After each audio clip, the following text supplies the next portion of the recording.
Assalamualaikum warahmatullahi wabarakatuh. Perkenalkan, saya Sasi Karana dari Program Studi Pendidikan Bahasa dan Sastra Indonesia dengan NIM 210511207. Pada kesempatan kali ini, saya akan menjelaskan mengenai sastra naratif, materi sastra modern dan klasik. Sastra naratif sering juga disebut sebagai prosa.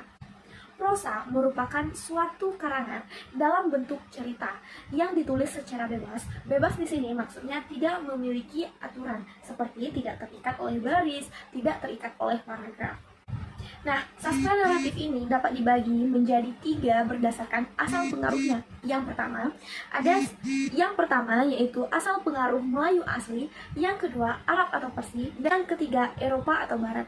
Pada kesempatan kali ini saya akan membahas jenis sastra naratif asal pengaruh Eropa atau Barat, yaitu sastra naratif modern, novel dan cerpen.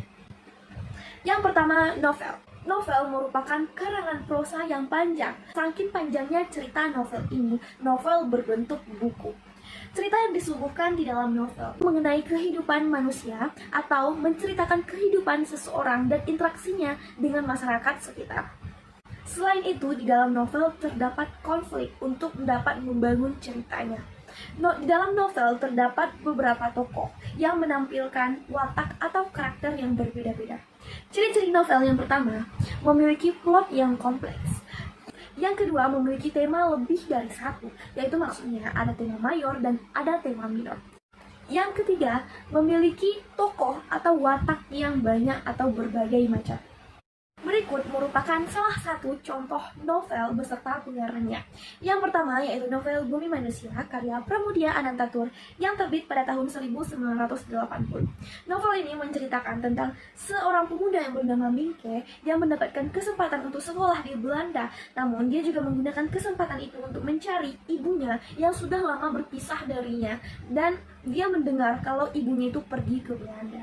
Sastra naratif yang kedua yaitu cerpen. Cerpen merupakan karangan prosa yang dikemas secara ringkas, jelas, dan padat. Cerpen lebih pendek dari novel.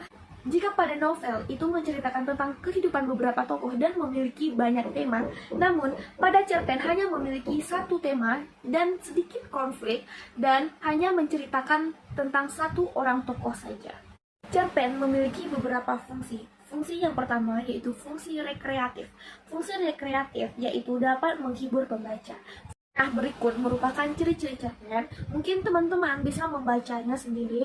Nah, selanjutnya saya akan memberikan contoh beberapa judul cerpen serta pengarangnya. Yang pertama yaitu Jangan Beri Aku Bunga dengan pengarang Titiana Adinda. Dan yang terakhir, Robohnya Surau Kami. Cerpen ini terbit pada tahun 1950.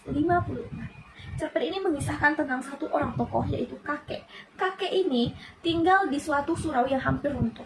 Surau yang hampir runtuh di sini maksudnya yaitu surau yang tidak pernah ada orang yang datang ke surau itu. Namun semenjak kakek ini berada di surau tersebut, surau itu kembali ramai. Kakek ini tadi tinggal di surau tersebut dan meninggalkan istri serta anak-anaknya di rumah. Nah, untuk bertahan hidup, kakek ini bekerja sebagai pengasah pisau di surau tersebut. Nah, setiap hari pekerjaan kakek ini ialah beribadah, dan beribadah. Dan dia melupakan kewajibannya untuk menafkahi keluarganya. Dan dia juga melupakan kewajiban saling tolong-menolong dengan saudara-saudaranya yang lain. Suatu hari datang seseorang yang bernama Ajo Sidi. Dia bercerita dengan kakek ini. Ajo Sidi dikenal sebagai seorang pembual. Ajo Sidi bercerita mengenai seseorang yang bernama Haji Saleh masuk neraka. Namun Haji Saleh merupakan seorang ahli ibadah. Semasa hidupnya Haji Saleh hanya beribadah, namun dia harus masuk ke neraka karena Haji Saleh ini lupa dengan kewajibannya sebagai seorang suami atau sebagai seorang kepala keluarga yang harus menafkahi keluarganya. Persis seperti kakek tadi. Nah, sebenarnya Ajo Sidi mengatakan itu kepada kakek agar kakek ini sadar dengan maksud mengejek kakek tadi. Nah, setelah Ajo Sidi pergi, kakek ini merasa takut karena dia mengetahui maksud dari perkataan Ajo Sidi. Lalu dia merasa takut kalau dia akan masuk ke dalam neraka. Nah, karena ketakutannya tadi tidak bisa dia kontrol, oleh karena itu dia mengorok lehernya sendiri dengan pisau asanya sehingga kakek tersebut meninggal dunia. Nah, itulah tadi materi dari saya mengenai sastra naratif. Terima kasih sudah menonton. Assalamualaikum warahmatullahi wabarakatuh.